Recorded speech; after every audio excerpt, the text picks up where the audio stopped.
వైవాహిక జీవితం ఎప్పుడూ సవాళ్లతో కూడుకొని ఉంటుంది అనడంలో ఎలాంటి సందేహము లేదు. సవాళ్లు ఎదురైనప్పుడే జీవితాన్ని ఆస్వాదించగలం. అయితే ఒక్కో మారు కుటుంబంలోనూ నువ్వా నేనా అన్నట్లుగా ఫైట్ చేసుకుంటూ ఉంటారు. దీనికి ప్రధాన కారణం జాతక రాశులే అని జ్యోతిష్య పండితులు చెప్తున్నారు. వివాహ సంబంధాల సమయంలో సగోత్రికులా కాదా అని, జన్మ నక్షత్రాలు కలుస్తున్నాయా అని చూస్తారు.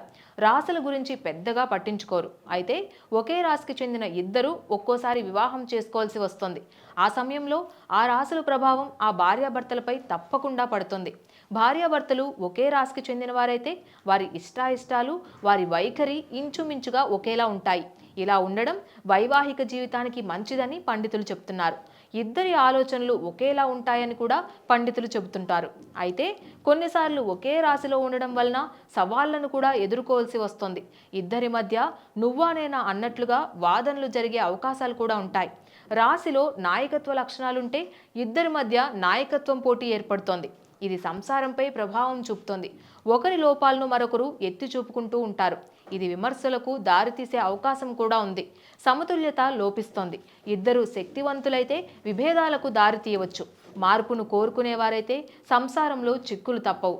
ఇద్దరిలోనూ ఆత్మవిశ్వాసం మెండుగా ఉంటే అహం అలాగే ఆధిపత్య ధోరణి విభేదాలు కూడా ఏర్పడవచ్చు.